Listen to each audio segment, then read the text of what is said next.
Nah, oke teman-teman nih. Assalamualaikum warahmatullahi wabarakatuh. Berjumpa lagi di channel saya Audi Motor nih ya. Kali ini di sini di kesempatan hari ini kita mendapatkan motor Vario Karbu. Oke. Datang ke sini udah kondisinya seperti ini. Kondisi mati dan yang punya bawa ini teman-teman nih. Bawa aki tuh bekasnya. Aki udah habis berapa? Habis 6 ya? Iya. Aki habis 6, ini yang ke bawah cuma 4 biji gitu. Aki ini dia nggak awet ya tuh. Dia selalu hamil gitu, melendung. Nah, sebelumnya dia boros ke bagian aki, terakhir ke sini kondisi mati juga.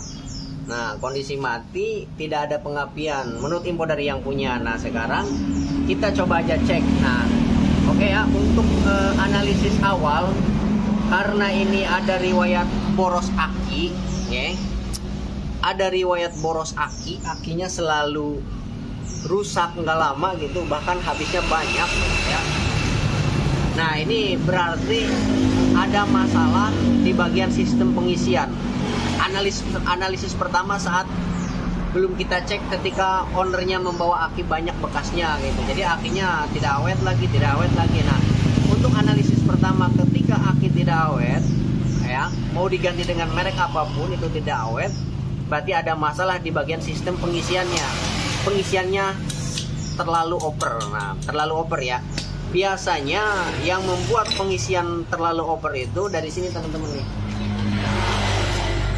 Ini dari kiprok, regulator, bahasa bengkelnya kiprok, tapi bahasa resminya regulator untuk mengregulasi arus listrik yang dikirimkan oleh stator, oleh spool. Nanti dia hitungannya lebih daripada 12 volt ke atas, nanti masuk ke bagian kiprok. Dari kiprok dia akan diproses, akan diregulasi oleh kiprok. Untuk sistem pengisiannya nanti diregulasi oleh kiprok, masuk ke bagian pengisian.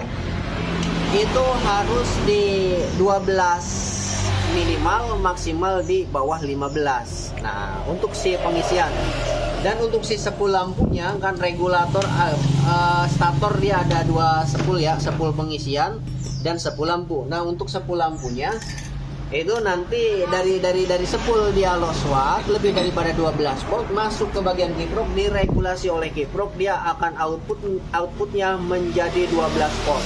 Oke. Ya, paham ya di situ ya. Jadi faktor utama penyebab motor ini mati hilang pengapian kemungkinan dari kiprok, karena analisis awal yaitu akinya habis banyak. Nah gitu. Nah, saya curiga masalahnya ini berdampak terus yang sangat lumayan biayanya, yaitu CDA ya. CDA ini biayanya harganya mahal teman-teman. Yang original itu perkiraan di 500 ke atas untuk Vario Karbu gitu ya. Yang original perkiraan 600-700an gitu. Nah, sekarang gimana kita untuk menganalisisnya bahwasannya masalahnya benar 100% ini di bagian CDA ya. Kecurigaan saya di bagian CDA karena gini, ketika aki ini habis ya, dari awal ya, ketika kiprok ini over ya, over pengisian, jadi dia tidak bisa meregulasi strum yang dikirimkan oleh spool, oleh kiprok. Dia tidak bisa meregulasi menjadi untuk pengisian itu menjadi di bawah 15 volt, di atas 12 volt, melainkan dia over untuk pengisiannya lebih daripada 15 volt, 17, 18, otomatis si baterai ini akan mati, akan konslet. Nah, yang dikhawatirkan itu ketika baterai ini konslet, baterai ini mati, tidak ada setrumnya sama sekali, otomatis arus yang dari spool tadi, dari kiprok masuk ke bagian kiprok, karena kiprok tidak bisa menstabilkan arus yang daripada spool, langsung larinya ke kunci kontak, dari kunci kontak outputnya ke bagian sini, ke bagian si CDA. Ketika CDA kapasitasnya harusnya menerima beban setrum di bawah 15 volt, karena untuk pengisian ya di bawah dari 15 volt, sedangkan dia menerima arus setrum yang dikirimkan oleh si kiprok itu menjadi 17 ke atas atau 20 lebih. Nah, seketika itu kalau tanpa aki si CDI itu nggak akan kuat. Oke. Kalau akinya masih bisa nyala, masih ada tegangannya, ini masih di backup oleh aki. Nah, ketika akinya udah nggak kuat, dia akan lari langsung ke sebagian CDI gitu. Ya, sebelum CDI rusak, garda utama itu baterai. Ya, garda utama baterai. Ketika baterai ini terindikasi tidak awet, bahkan misalkan dalam jangka 5 bulan, jangka setahun udah habis 5 sampai 6 baterai baru kepakainya 2 bulan, 3 bulan, 4 bulan dia udah mati. Nah, teman-teman harus curiga bahwasannya si kiproknya pengisiannya terlalu over ya. Hati-hati, nanti setelah baterai habis mati, apalagi baterainya dilepas dihidupin, otomatis si pengapian CDI-nya itu berpindah ke bagian sepul, ke bagian kiprok. Nah, ketika misalkan, karena gini teman-teman ya, untuk skema jalur pengapian CDI ya, yang DC ya, ini kan sistemnya masih DC. Ketika baterai kosong, tidak dipasang baterai, otomatis kan mesin masih bisa hidup. Nah, hidupnya itu dari sepul, dari kiprok. Arus yang dari sepul masuk ke bagian kiprok itu akan menstabilkan arus yang dari sepul masuk ke bagian CDI ya. Nah, ketika over otomatis CDI akan jebol gitu ya. Kalau misalkan kiprok dicabut ya, aki dipasang, ini akan sistem pengapiannya CDI-nya itu akan di backup oleh aki. Dalam artian total loss gitu ibaratnya. Sepul dilepas, kiprok dilepas, tapi masih bisa hidup, cuman menggunakan pulsar yang ada di bagian sepul gitu. Jadi pengapiannya dari baterai. Cuman kalau pengapian dari baterai, nanti pengeluaran terus, pemasukan nggak ada. Nah, ketika baterai ini lowbat, habis setrumnya, CDI nggak akan mengeluarkan api. Nah, gitu ya.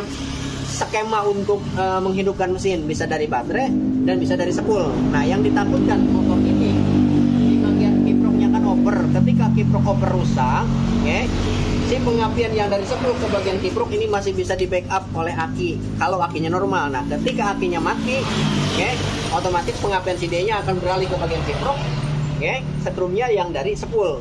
Sedangkan si kiprok ini tidak bisa menstabilkan arus dari sepul, keluarnya over ketika menerima CDI dari setrum yang dari sepul, yang dari kiprok yang tidak stabil, arusnya overcharge gitu ya, si CDI akan jebol begitu. Susah yang ngejelasin ya.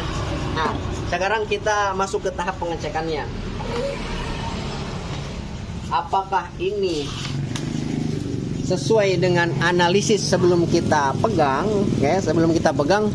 Kalau misalkan kita tahu jalurnya dan riwayat-riwayatnya untuk wiring perkabelannya, itu yang penting kita dapat informasi dari yang punya, itu insya Allah udah ketebak masalah di bagian mana. Nah, sekarang untuk memperjelas gini, hidupkan kontak, klik, ada ya. Nah, sekarang kita cek untuk pengapiannya bos, yang dari koil. Coba aturan di sini saat diengkol membersihkan api. Nah, nggak ada ya. Tuh, nggak ada bunga api dari ujung koil.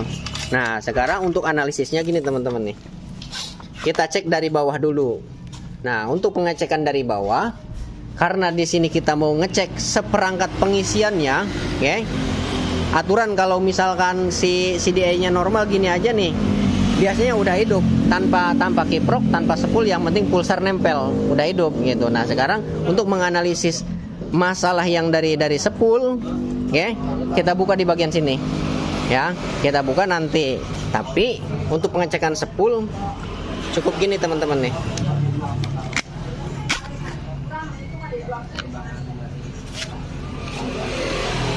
Nah, dari kabel sepul, ya, ini kan ada dua kabel untuk lampu, untuk pengisian, dan ini pulsar, ya. Sekarang kita cek untuk kabel yang untuk pengisian ya, terutama yang kabel putih ini yang dari sepul, ya. Sekarang kita masuk ke sini ke bagian ground nih, diengkol. Ini yang dari sepul tanpa kontak juga. Kalau sepulnya normal udah pasti hidup lampunya. Nah, ini yang dari sepul ya. Nah, kabel putih Sepul aman ya untuk sementara. Untuk yang kuning sekalian kita cek aja. Ini. Ntar dulu, ini masuk ke masa. Ada ya. Tuh, untuk lampu juga ada. Nah, berarti untuk sementara sepul aman gitu, Bos. Ya, sepul aman. Nah, selanjutnya ini yang ke bagian pulsar. Cara pengecekan pulsar gimana caranya? Yaitu pakai apometer, teman-teman. Pakai apometer untuk pengecekan pulsar. Nah, dia grounding apa enggak? Biasanya untuk vario karbu ini masalah tidak sedikit, yaitu dari kabel pulsar yang tergencet oleh sepul biasanya, atau korosi gitu. Cara ceknya gini, masuk ke mode buzzer. Nah, ketika dia terkoneksi satu sama lain, dia akan bunyi. Nah, pegangin sob. Nah, ini cek yang ke bagian bawah ya. Yang ke bagian bawah ini masukin. Ini ke bawah dulu, gini tuh. Ini tempel ke bagian bodi, bunyi enggak? Nih. Bentar, ini kita pelorotin dulu biar kelihatan nih. Udah kelihatan ya, di sini aja dimasukin nih. Nah, otomatis ini udah nempel ya. Nah, sekarang kita tempelin ke bagian bodi. Nggak ada bunyi ya, dia cuman gerak. Nah, kalau gerak gini, ini tandanya tahanannya normal. Tuh, nilai OHM-nya normal. Terus berhenti di mana? Berhenti di mana terus? Nah, berhenti di angka 119. Itu tahanan pulsar normal untuk vario karbu, ya. 119,4 ohm. Nah, kita masuk ke bagian mode ohm. Nah, coba. Nah, tuh nilai ohmnya 119,7. Karena ini digital, jadi dari mode buzzer aja udah ketahuan dia nilai OHM-nya. Tuh, ini akan berhenti di 119,7. Nah, oke. Berarti untuk pulsar aman ya, tidak grounding dan tidak, nilainya tidak rendah dan tidak terlalu tinggi, oke. Nah, jadi kita simpulkan untuk masalah di bagian sepul ini aman, Bos. Nggak ada masalah di bagian sepul. Nah, selanjutnya masuk ke bagian pengecekan ke bagian kiprok. Nah, untuk pengecekan ke bagian kiprok, masuk nggak harusnya ke bagian kiprok gitu. Buka baterai salah satu aja nggak apa-apa, karena kita mau cek arus pengisiannya yang dari sepul masuk ke kiprok, output dari kiproknya ada apa tidak gitu, Bos. Nah,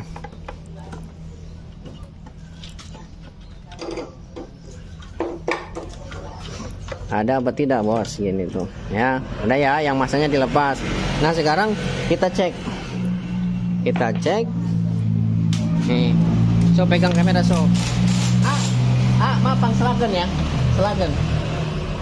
Kita cek. Ini kan yang dari sepul tadi masuk ke bagian kiprok, teman-teman nih. Kiprok. Karena ini soketnya mitasi, yang dari sepul ini nih ya. Nah, kelapa. Ini tanpa kontak ya, tanpa kontak dulu.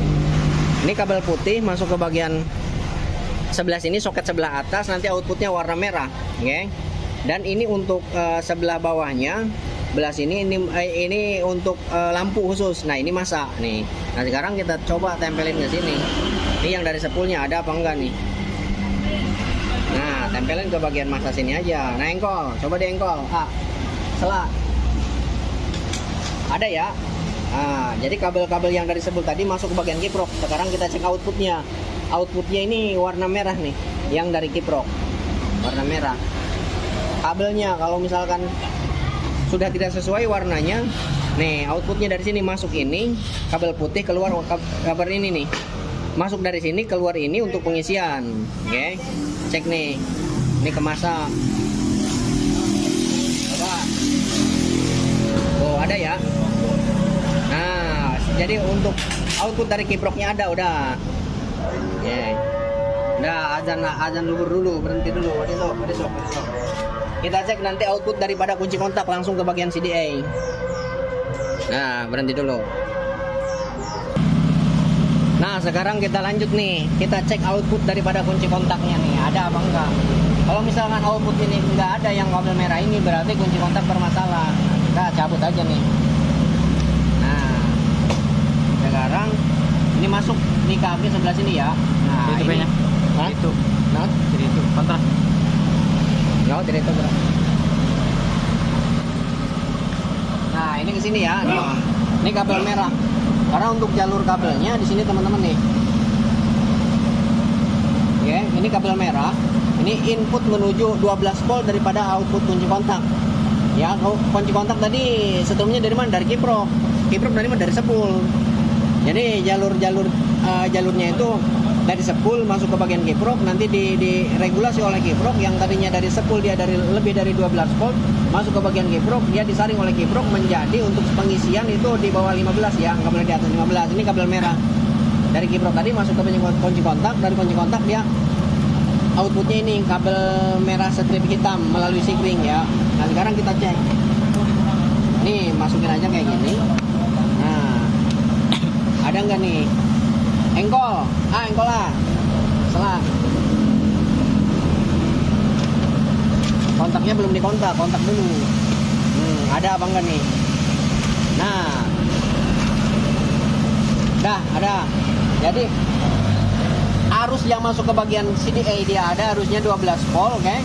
Nah, syarat si CDA untuk mengeluarkan percikan api pertama itu arus 12 volt masuk ke bagian CDA. Nah, dan juga pulsar, ya, pulsarnya terkoneksi dan pulsarnya tidak konslet. Untuk pengecekan pulsar tadi udah ya. Sekarang ini pertanyaannya pulsar ini nyampe apa enggak ke bagian CDA gitu. Karena syarat CDA untuk mengeluarkan api, satu pulsarnya dia normal, terkoneksi ke bagian pulsar CDA-nya.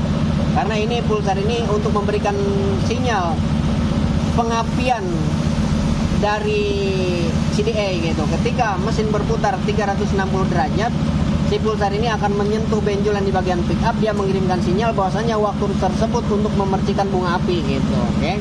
Ini kabel merah, terus cek pulsar. Pulsar warna kabelnya biru strip kuning. Kita cari biru strip kuning. Ini nomor 3, 1 2 3. 1 2 3. Nah, cara ceknya pakai apometer, Bos.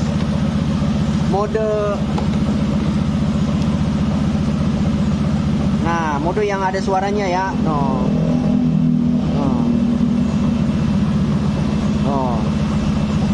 Katanya tuh sob. Ayah itu punya kompresor tuh. Kita pokoknya ini gerak aja ya. Berarti tandanya dia terkoneksi.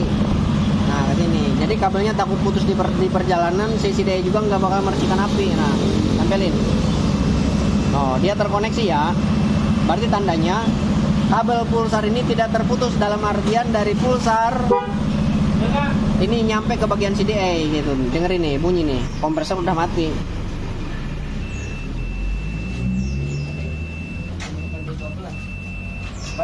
Nah, berarti pulsar aman. Dua syarat untuk CDA mengeluarkan api udah cukup ya. Satu, inputnya 12 volt ada, pulsar udah ada. Yang selanjutnya masa. Nah, masa di sini dia ada dua ya masanya.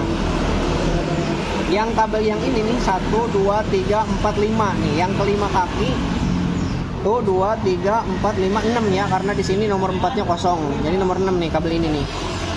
Warna hijau nih. Tuh 2 3 4 5 6. Nah, ini harus nempel ke bagian ground karena ini masa body, teman-teman. Nah, tempelin. Bunyi ya. Taringnya tuh sob. Tuh. Jadi masa CDA udah cukup ya, tuh. 12 volt ada, pulsar dia normal nggak putus, pulsarnya normal, masanya terkoneksi. Nah, satu lagi, masa untuk standar samping nih, masa untuk standar samping. Ini bisa dilangsungin. Ini fungsi apa enggak? Karena kalau misalkan kabel masa ini dia terputus, ya kabel standar samping ini, CDA juga nggak ngeluarin api. Nih kabel masa standar samping itu warna hijau strip putih ya. 1 2 dari sini 1 2. Nah, cara ceknya gimana? Ini sambungin. Ini sambungin. Ini harus tempelin ke bagian bodi. Nah, ini kondisi standar nutup ya. No. Ini bunyi. Sekarang buka standar. Standarnya buka standar. Tuh, dia mati. Buka standar. Tutup standar. Terlalu semangatin buka standar nah. Buka. Tuh, standar samping fungsi ya, tutup. Nah, ketika dia standar ditutup dia bunyi, tandanya dia terkoneksi ke bagian ground. sekarang tutup, buka, sekarang buka. Nah, tandanya sinyal negatif yang dikirimkan oleh standar samping ini terputus ketika ngebuka. Berarti standar samping normal ya. Nah, sekarang tutup. Remnya dalam amat kok. Tuh, normal, ya. Nah, untuk semua syarat untuk CDA mengeluarkan api itu udah ada semua, oke? Tapi ujung kuilnya nggak mengeluarkan percikan, gitu. Ada apa di bagian CDA? Jangan dulu ke bagian CDA, kita cek satu lagi. Syarat di bagian ini udah lengkap, aturan CDA mengeluarkan api gitu. Kalau CDA-nya nggak rusak. Nah, sekarang kita cek output daripada CDA-nya. Takutnya kan daripada CDA ini mengeluarkan api, tapi dia terputus di jalan tidak sampai ke bagian koil, gitu, oke? Karena arus dari CDA ini dia sistemnya DC, oke? Nanti masuk ke bagian koil, diproses oleh koil, keluarnya AC, gitu. Nah, sekarang cara ceknya gini teman-teman. Nah, bisa cek ke bagian sini satu kali lagi. Nah, pakai ampermeter juga. Nah, kabel coil ini ya output daripada CDA ini. Hitam strip kuning. Klik. Cek. Ini terkoneksi apa enggak? Putus apa enggak gitu. Enggak terputus ya, dia terkoneksi, berarti tandanya kabelnya normal gitu. Sekarang kita masukin. Klik. Nah, kita cek langsung keluaran daripada CDA. Nah, dikotret aja ke sini nih. Dia setrumnya masih DC, nggak bakal nyetrum ke tangan. Kalau output daripada coil baru dia udah AC, pasti nyetrum. Nah, ini dikotret gini, diengkol. Coba diengkol.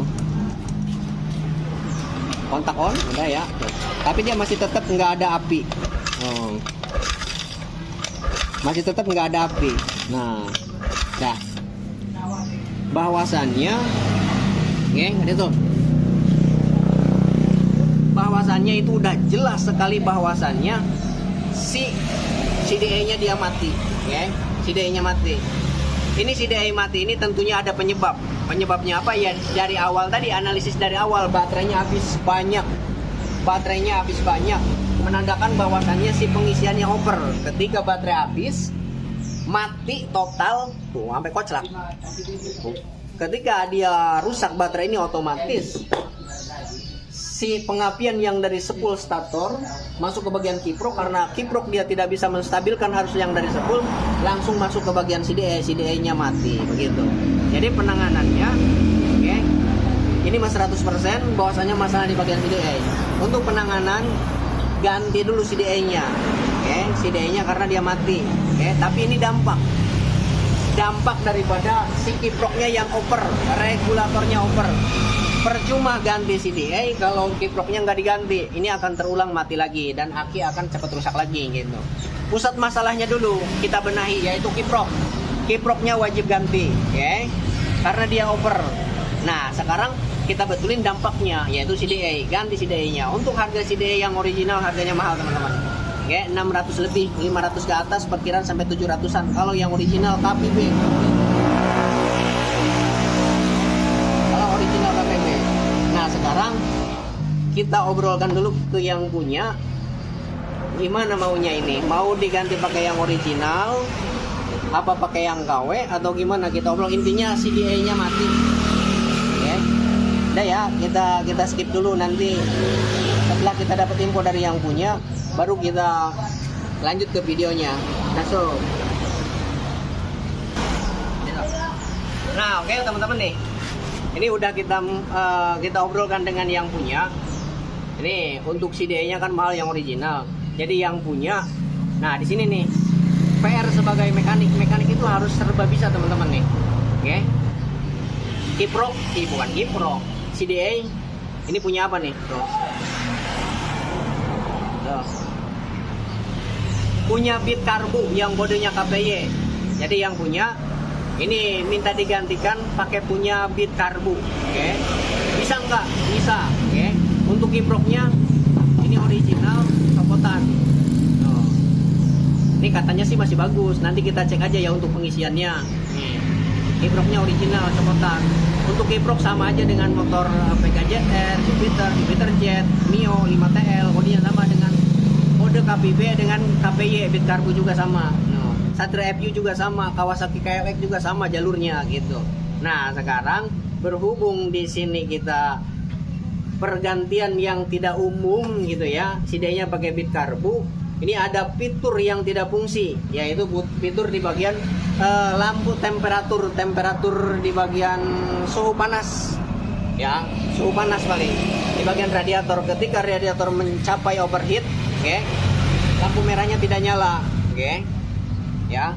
Badinya juga kalau misalkan lampu indikatornya nyala, berarti tandanya ada masalah gitu di bagian radiatornya. Tapi kalau radiatornya nggak ada masalah, nggak overheat, walaupun pakai CDI kepunyaannya nggak bakalan nyala gitu. Yang penting ini dijaga untuk di bagian radiatornya. Kalau menggunakan CDI punya bit karbu, ya, selalu dikontrol air radiatornya, karena ketika air radiator kosong, ini tidak akan terbaca ke bagian indikator gitu. Jadi harus selalu pengecekan di bagian air radiator. Ketika air radiator kosong langsung diisi. Ketika mau perjalanan jauh, cek air radiatornya. Karena nanti ketika air radiatornya kosong, ini tidak bisa terbaca oleh indikatornya, nggak akan muncul indikatornya gitu. Karena di sini nggak ada fitur radiator untuk bit karbu, karena nggak ada radiatornya gitu. Oke? Jadi di sini kabelnya itu kalau nggak salah yang aktif, yang fungsi di sini ada 11 biji ya. Di sini kabelnya ada 11 biji. Nanti kalau menggunakan kepunyaan bit karbu, di sini ada yang tidak difungsikan 3 kabel gitu. Yaitu untuk temperatur tadi, temperatur suhu di bagian radiator gitu ya, yang ke bagian sini. Nah, pertanyaannya, untuk titik pengapiannya sama apa enggak?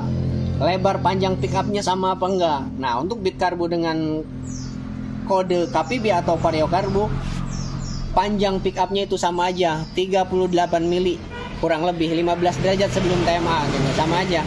Oke. Jadi tidak usah merubah-rubah di bagian pick up magnet gitu. Tinggal disesuaikan di bagian jalur kabelnya. Nah, oke teman-teman nih. Kita lanjut untuk perakitan pengaplikasian CDI bit karbu ke vario karbu ya, nih yang kode KPP. Nah, ini original ya tuh.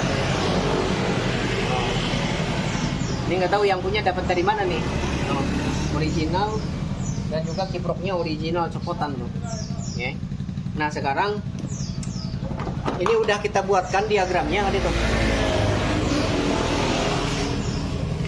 Nah, kita buatkan diagramnya. Ini soket bit karbu, di bagian sini untuk soket vario karbu. Nah, sekarang kita mulai aplikasikan ya. Nih, kita terangkan dulu untuk jalurnya. Posisinya kayak gini ya. Nih, posisinya kayak gini. Untuk bit karbu yang sebelah sini, cek langsung.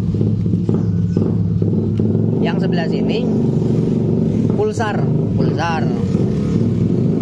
Ini yang ke bagian saklar starter, karena kabelnya udah tidak sesuai. Kalau kabelnya sesuai, dia bisa berpatokan pada warna, karena kabelnya ini soketnya imitasi ya, bukan original, jadi tidak berpatokan pada warna. Kalau ini nanti kita berpatokan pada warna, karena ini soketnya masih original. Kalau ini jangan berpatokan pada warna, tapi tata letak sekunnya.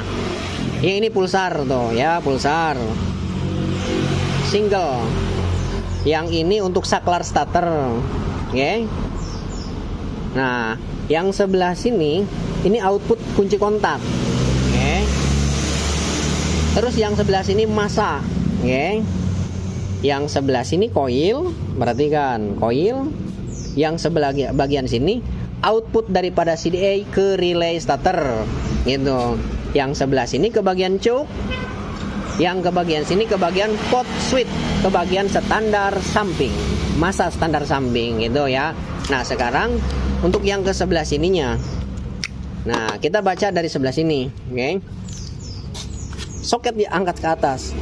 Soket yang sebelah sini, nah kita nulisnya kayak gini ya, posisinya nomor 1, nomor 2, nomor 3 tuh sampai 18. Nih, 1 dari sini, tuh, terus ke sini, ini 18. Nah, nomor 1 ini output kunci kontak. Nah, nomor 1 output kunci kontak. Nomor 2 ini starter ke bagian tombol, harus positif 12 volt masuk ke bagian CDI. Nanti keluarnya kabel warna kuning strip merah ini nih arus negatif keluarnya, nanti masuk ke bagian relay gitu ya. Kita absen dulu satu-satu. Ini output kontak 12 volt, saklar tombol starter. Terus yang sebelah sini dia pulsar. Sesuai ini kabelnya warna biru strip kuning.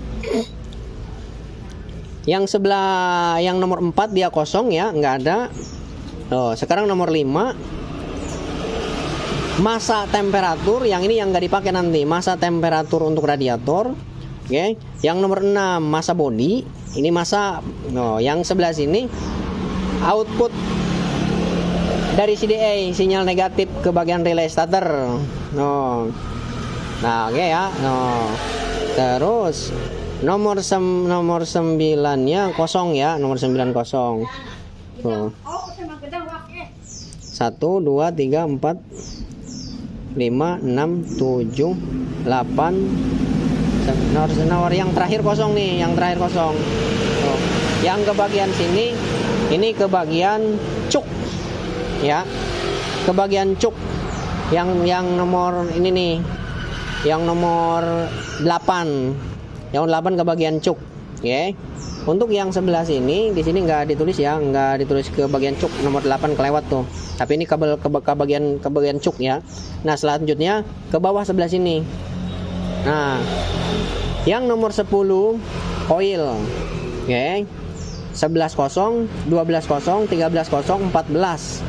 Kabel pink strip putih.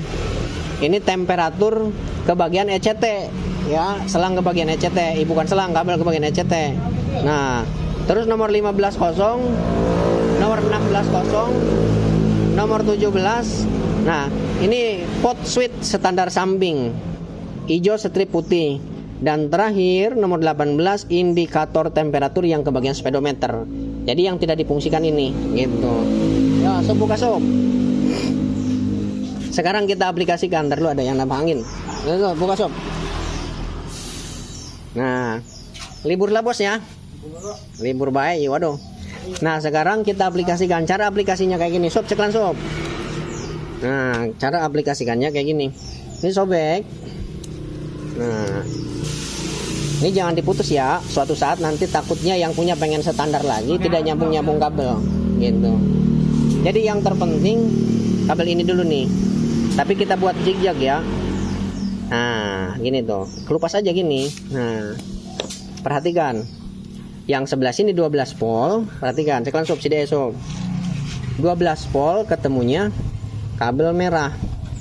Strip hitam, output kunci kontak daripada saklar ini. Ini tuh.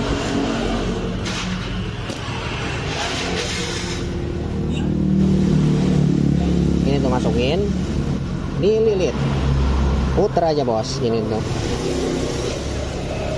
Tuh, lilit. Nah gini. Hah? Tukang ngirim steel, amplas. Terus yang sebelah sini dia masa bos. Masa geografer teman. Ini masa yang sebelah sini ya. Nah, masa nih dibuat agak, jangan sejajar, dibuat agak berjauhan gitu tuh. Nyobekinnya gitu aja tuh, ditarik. Nah, ini masa.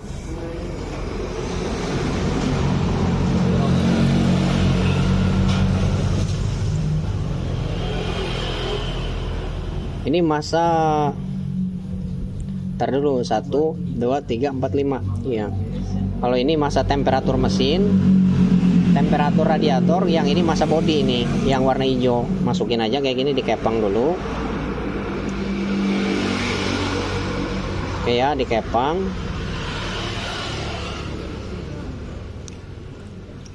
Kepang kayak gini tuh, masukin, dililit-lilit supaya jangan lepas gitu bos. Nah,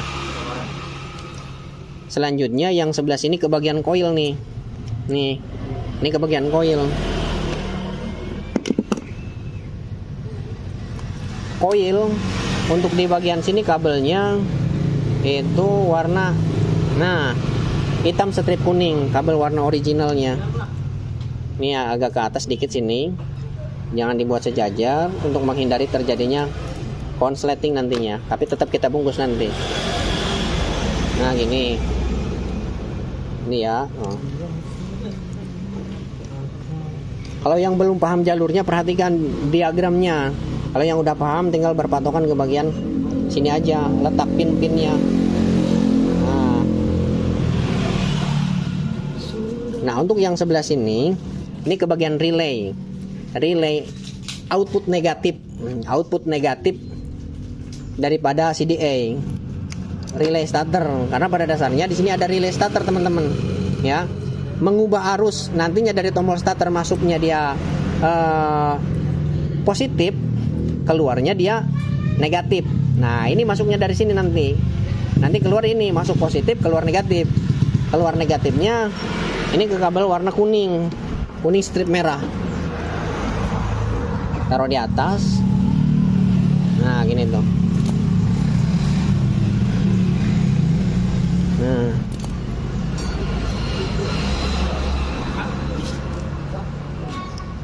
Nah gitu tuh, putar, dikepang bos biar nggak lepas. Nah gitu. Selanjutnya yang soket sebelah sini udah selesai ya, tinggal kita lari ke soket sebelah sini. Nah ini yang sebelah sini untuk saklar starter. Ini harus positif yang dikirimkan tombol starter dari switch rem. Dari switch rem masuk ke bagian tombol starter, dari tombol starter outputnya ke sini. Ini harus positif. Harus positif. Kabel aslinya ini yang ke bagian sini kabel warna kuning strip hijau. Nah sini nih, kuning strip hijau sini.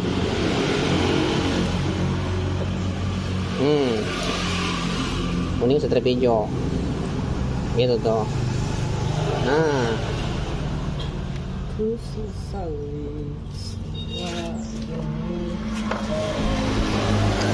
Nah nanti ini kita rapihkan, kita bungkus. Tinggal 3 kabel lagi teman-teman nih. Yang ke belah sini ini pulsar.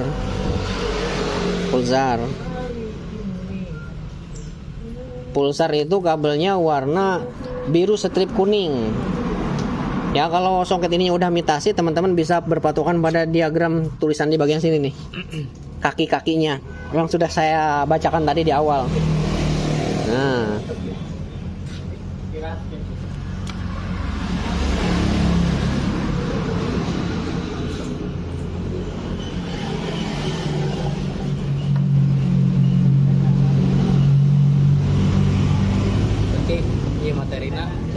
Iya, ini materinya, ini prakteknya.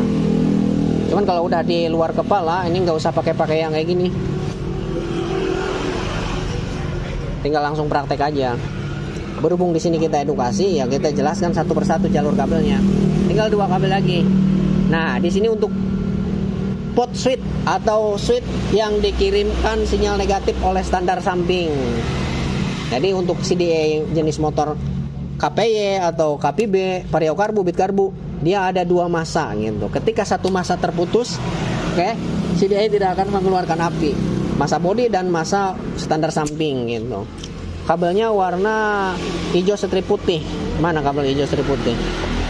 Nih, ini bos. Oke. Nah, gitu.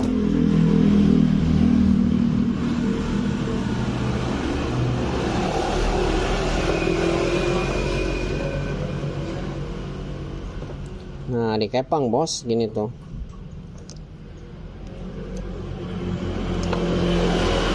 Nah tinggal 1 kabel lagi, ini untuk cuk. Untuk cuk, kabel cuk.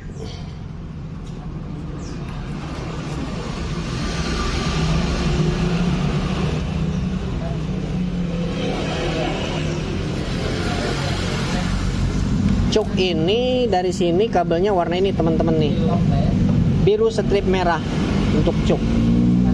Ini jalur paling ujung. Tar, yang mana tuh? Oh yang ini nih, paling ujung. Temperatur indikator.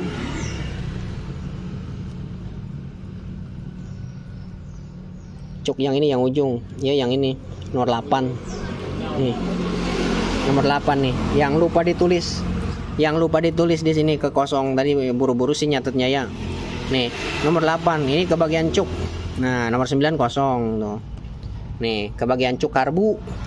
Kan untuk karbu KPB dengan KP-nya sama aja, ada cuk otomatisnya, ini yang masuk ke bagian cuknya.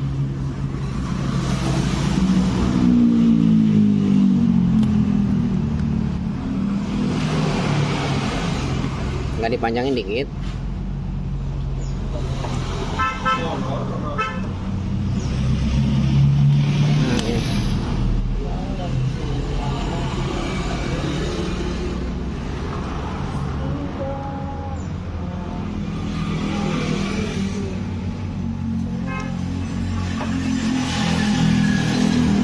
Nih udah terpasang nih, aturan dia nyala ya. Ini jangan, awas jangan sampai sejajar, takut dia konslet CDI nya mati lagi nanti. Nah, dia bukan bikin berjauhan. Nah, ini kita coba dari kiprok dulu ya. Aki tanpa dipasang, ya. Tapi jangan sampai dihidupin, yang penting kita lihat percikannya aja dulu, karena di bagian kiproknya ini ada indikasi oper ya, karena habis akinya banyak. Nah, sekarang kita cek pengapian dari ujung koil, ya. Dari ujung koil ini keluar api enggak nih? Bismillahirrohmanirrohim. Kontak dulu, engkol, tandar sampingnya ngelipet enggak? Ngelipet tuh? Tandar ngelipet, kontak udah belum?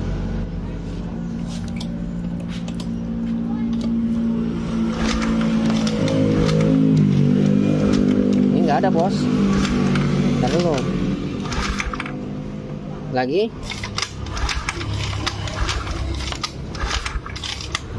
Oil dipasang. Oil udah dipasang. Ntar dulu, ada yang salah gitu guys nih. Ini udah. Kontak udah. Aki nggak apa-apa, aki mah. Karena arusnya ntar dulu, arus 12 voltnya ada nggak nih?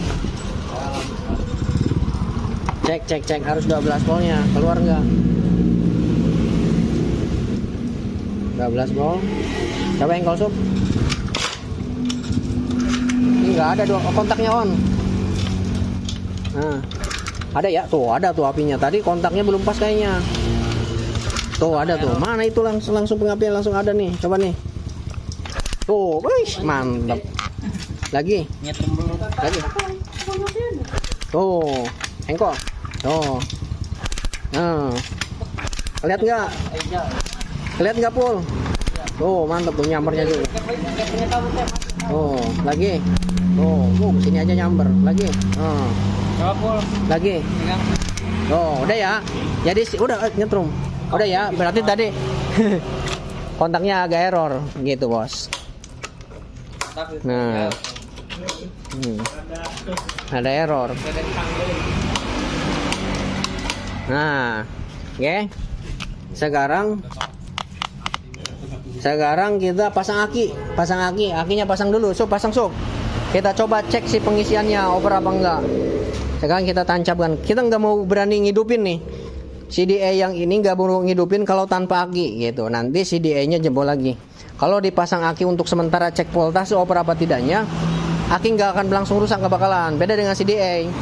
Kalau aki dia masih kuat nahan beban yang oper, paling lama-kelamaan dia kembung gitu.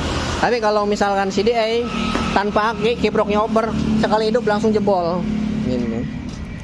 Sekarang kita hidupin, pasang dulu.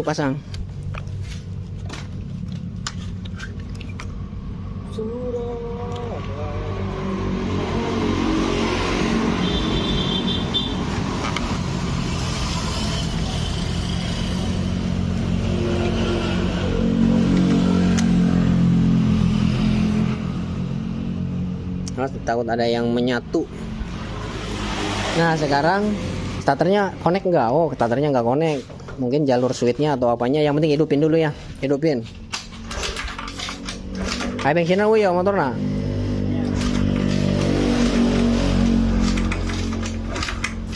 Starter coba ya. Jangan saya.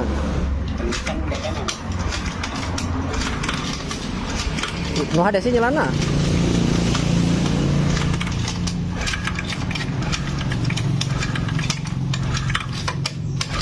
Badeng busi apa deh sob.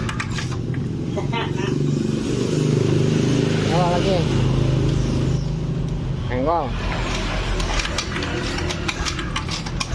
Udah coba cek busi sob, cek busi lah sob. Cek busi.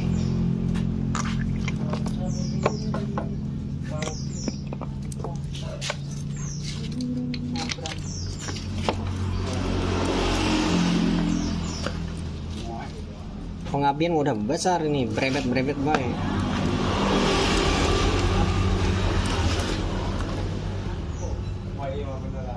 Businya mati, coba cek dulu.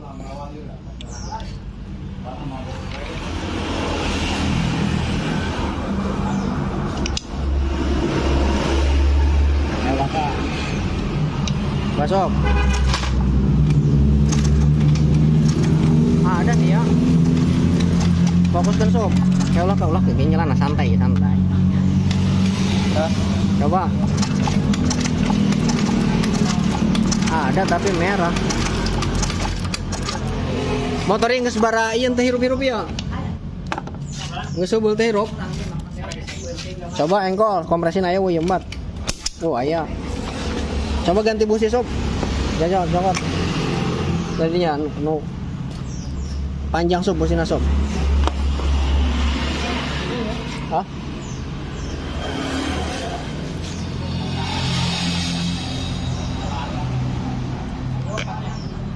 Hah? Nya. Kita coba nih pakai busi yang baru coba. Bensin ayah dia nya. Ada beda di Kemajong. Ayah ya be eueuh ge.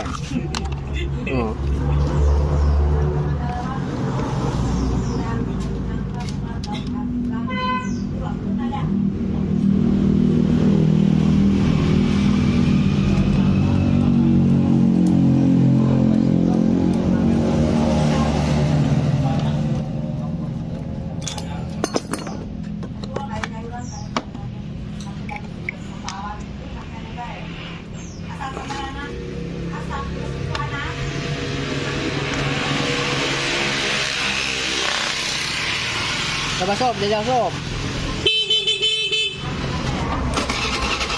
Iya, starter ada tuh.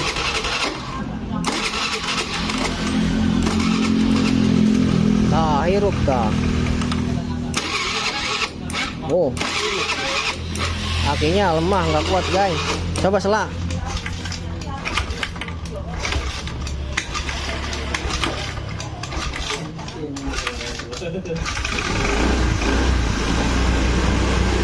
Cek sob, pengisiannya sob.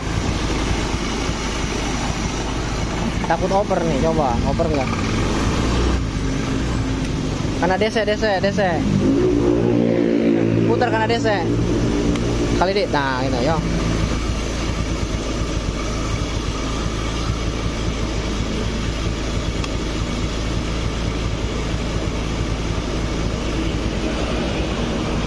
$13 ya.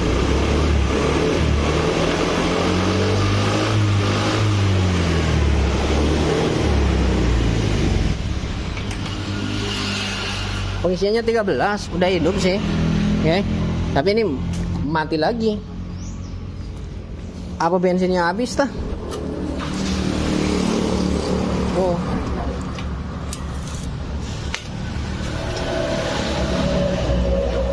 Ngompol. Bensin nggak penuh.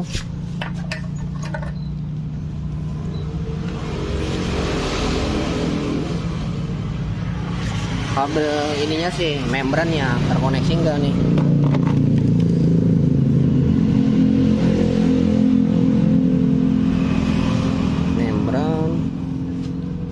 Membran connect.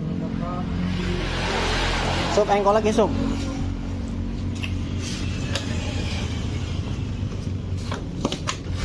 Nah, starternya kadang ada kadang enggak.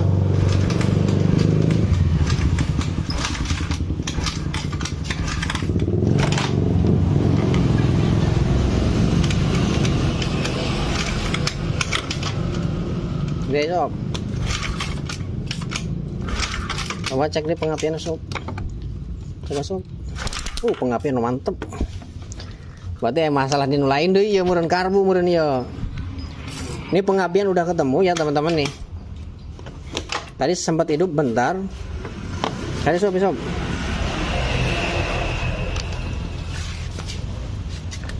Oke ya teman-teman nih. Di sini kan kita judulnya untuk pengaplikasian CDA bit karbu kepada vario karbu gitu ya. Ini pengapiannya udah ada ya, udah ketemu. Coba pul, salah pul ya pul. Salah pul.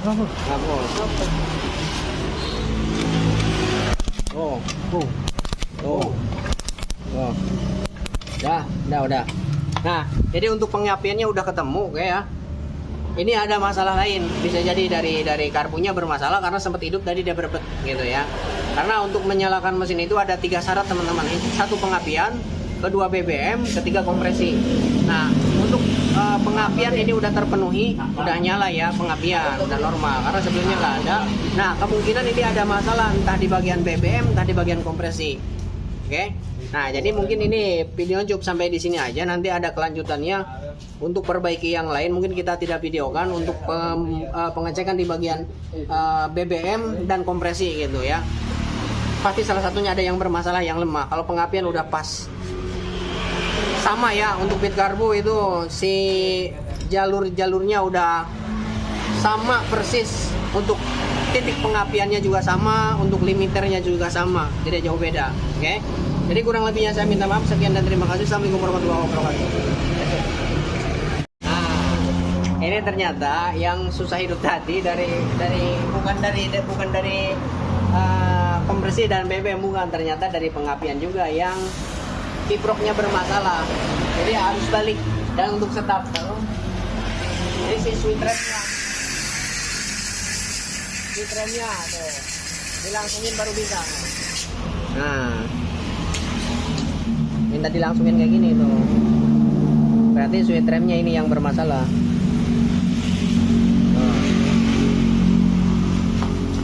Nah, mantap.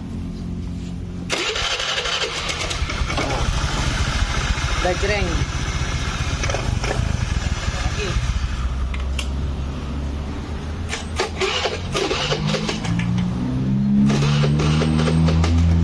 Oke.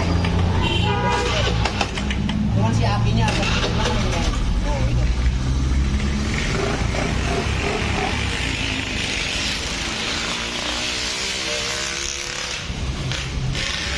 Kita cek pengisiannya nih. Pengisiannya ya.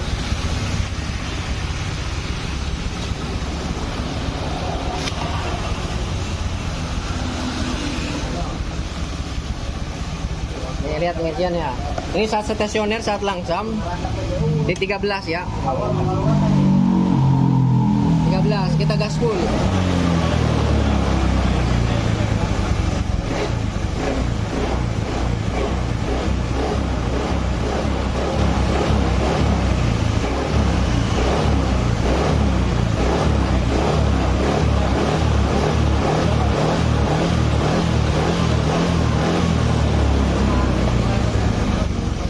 Pengisiannya 13 lebih, 13,20, 13,30 sekian. Tuh. Udah pengisian segini udah ini normal ya. Pemasukan di atas 13 udah hitungannya normal. Jadi enggak lebih dari 15. Insya Allah CDA akan awet dan aki juga insya Allah akan awet gitu ya. Nggak akan melendung lagi, nggak bakalan hamil, nggak bakalan konslet. Masuk. Kan?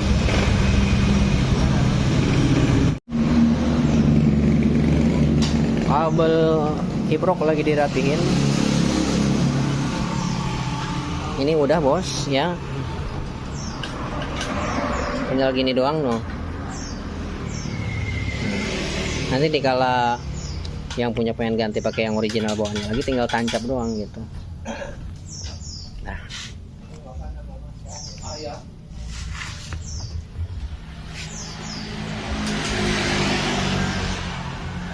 Harusnya ada sob.